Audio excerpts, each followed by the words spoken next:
Dalam gelombang tuntutan rakyat 17+8, ada satu poin yang paling ditunggu, pengesahan UU Perampasan Aset. Harapannya, undang-undang ini akan jadi senjata pamungkas untuk menjerat harta para koruptor yang selama ini lolos dari jerat hukum. Bayangkan, tanpa menunggu vonis panjang di pengadilan, negara bisa langsung menyita kekayaan hasil kejahatan. Kedengarannya menjanjikan, tapi muncul pertanyaan besar. Siapa yang akan mengeksekusi aturan ini? KPK, Kejaksaan, atau Kepolisian? Masalahnya, sebagian dari mereka juga punya catatan kelam.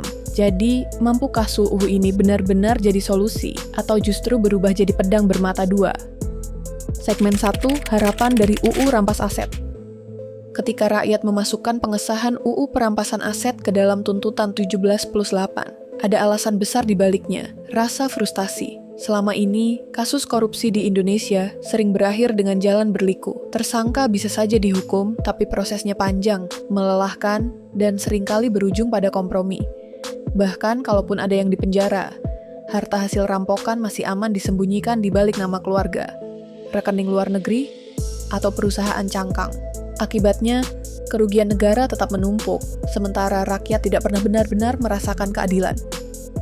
UU Rampas Aset hadir sebagai jawaban. Dengan mekanisme non-conviction based asset forfeiture, negara bisa langsung menyita aset hasil kejahatan tanpa harus menunggu vonis pidana yang kerap memakan waktu bertahun-tahun. Bayangkan, seorang pejabat korup bisa lolos dari jerat pidana karena celah hukum.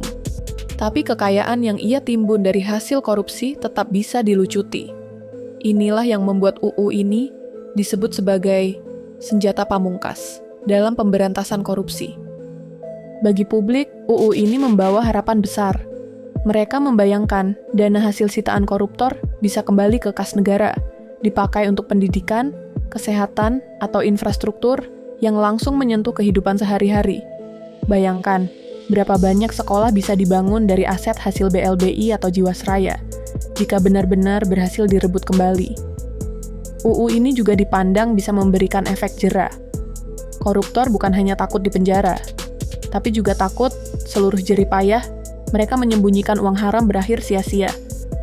Tidak hanya itu, UU ini berpotensi memutus rantai korupsi yang selama ini dianggap aman, karena harta bisa diwariskan meski orangnya sudah lolos.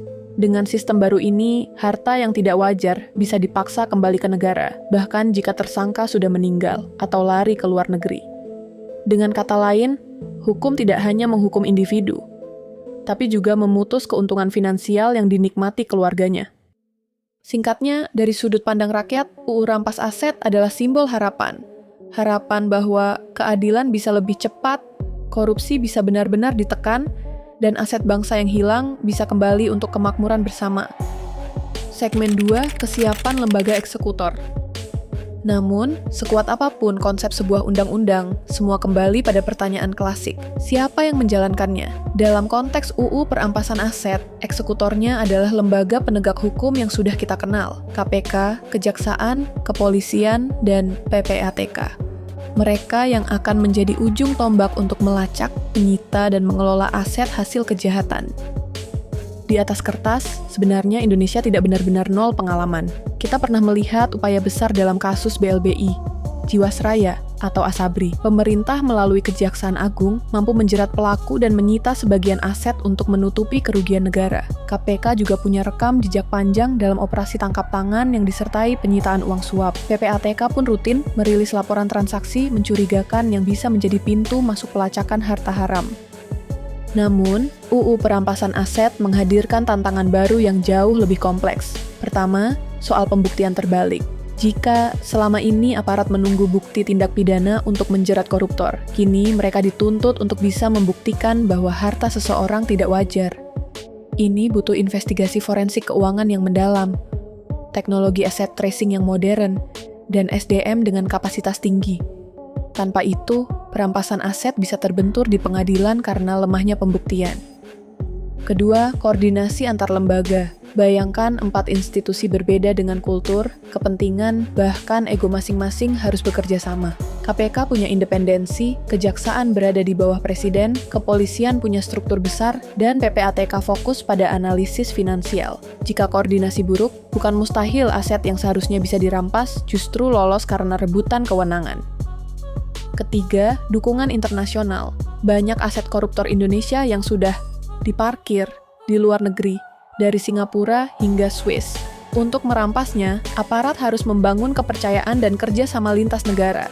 Tanpa reputasi yang baik, sulit membayangkan bank asing mau menyerahkan data atau melepas aset miliaran dolar yang tersimpan di sistem mereka.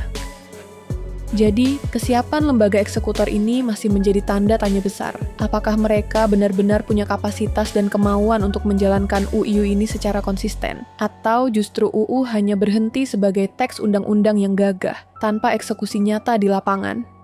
Segmen 3, risiko integritas dan tebang pilih. Di luar soal kapasitas teknis, ada satu persoalan yang jauh lebih mendasar, integritas eksekutor. Publik masih ingat bagaimana aparat penegak hukum di Indonesia tidak sepenuhnya steril dari praktik korupsi.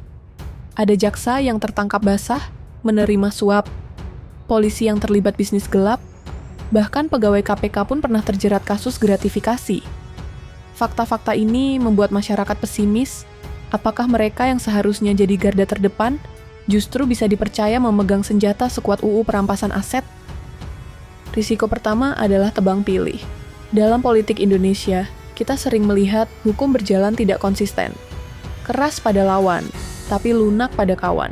Dengan UU rampas aset, potensi ini semakin besar.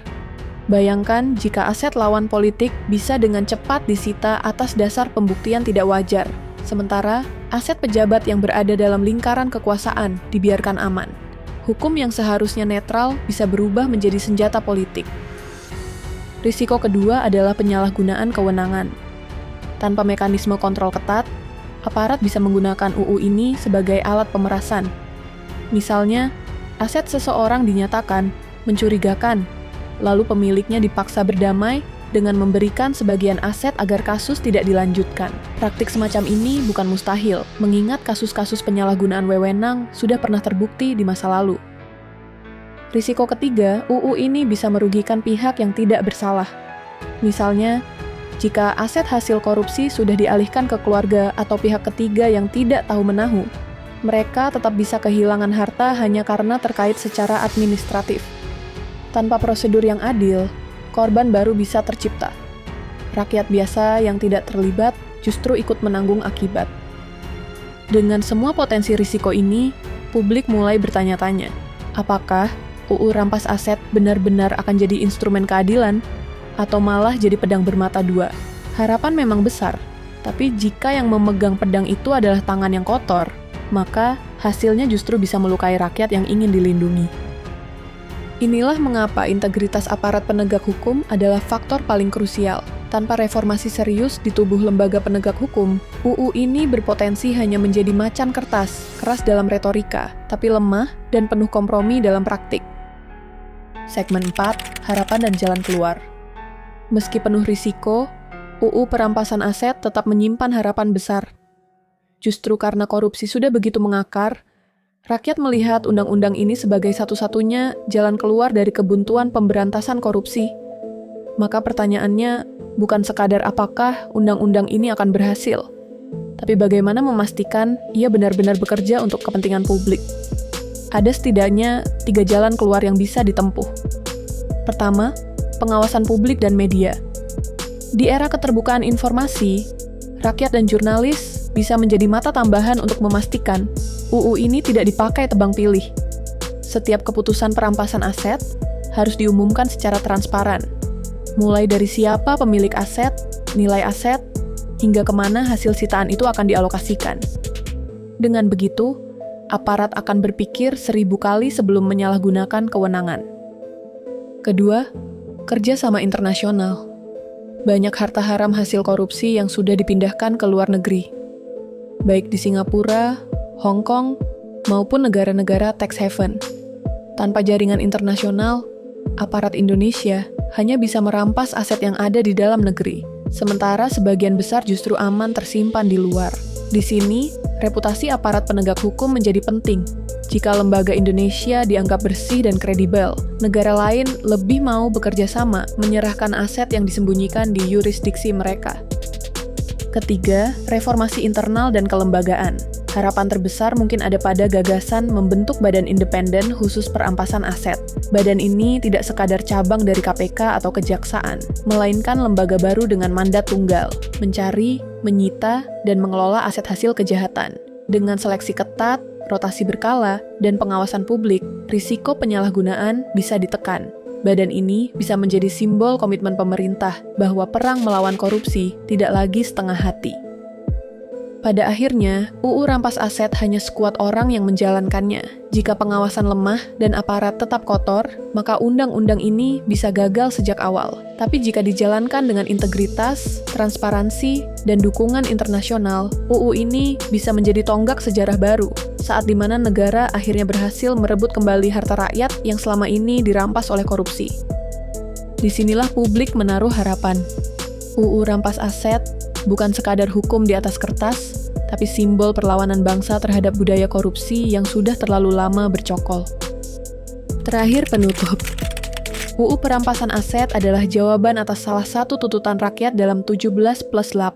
Tapi ingat, undang-undang hanyalah alat. Apakah ia akan jadi senjata pamungkas melawan korupsi? Atau justru pedang bermata dua? Semua bergantung pada integritas eksekutornya. Publik harus tetap waspada dan mengawasi jalannya implementasi. Karena hanya dengan pengawasan rakyat, undang-undang ini bisa benar-benar mengembalikan harta yang dirampas, sekaligus mengembalikan harapan bangsa.